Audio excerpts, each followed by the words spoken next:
Ambonnay dans la Marne. Dans leur vigne, on a dû donner les premiers coups de sécateur dès hier. Isabelle Forboto, Xavier Claes. On est bien, on est même très bien.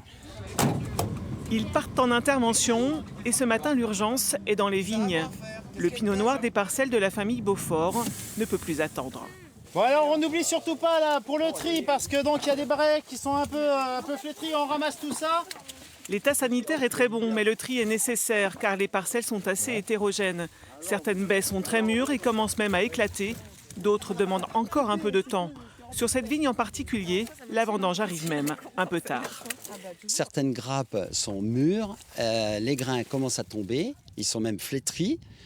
Et ensuite, ce qui me pousse un peu, c'est que l'acide tombe trop rapidement. On est dans une parcelle ici où les raisins sont vraiment très très mûrs.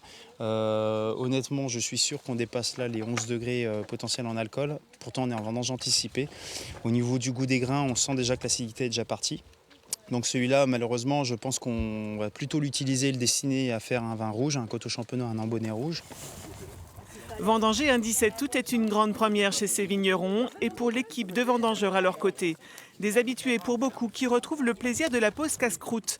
Des étudiants pour certains, ravis de pouvoir faire cette année les vendanges intégralement. Ça permet, de mêler l'utile à l'agréable. Ouais, c'est vraiment ça. C'est l'utile à l'agréable. Se faire de l'argent, mais tout en passant du bon temps. Le soir, c'est une bonne ambiance. On dort tous ensemble au vendangeoir. À Ambonnay, la famille Beaufort possède 1,60 hectare et la vendange demande un peu d'organisation. Tout ne sera pas cueilli en une seule fois. Sur ces parcelles-là, effectivement, on a fait un premier passage pour conserver encore de l'acidité, pour être sûr d'être au niveau du degré potentiel minimum à vendanger. On fera un deuxième passage du coup dans ces parcelles-là, puisqu'il y a effectivement encore pas mal de grappes qu'on a dû laisser.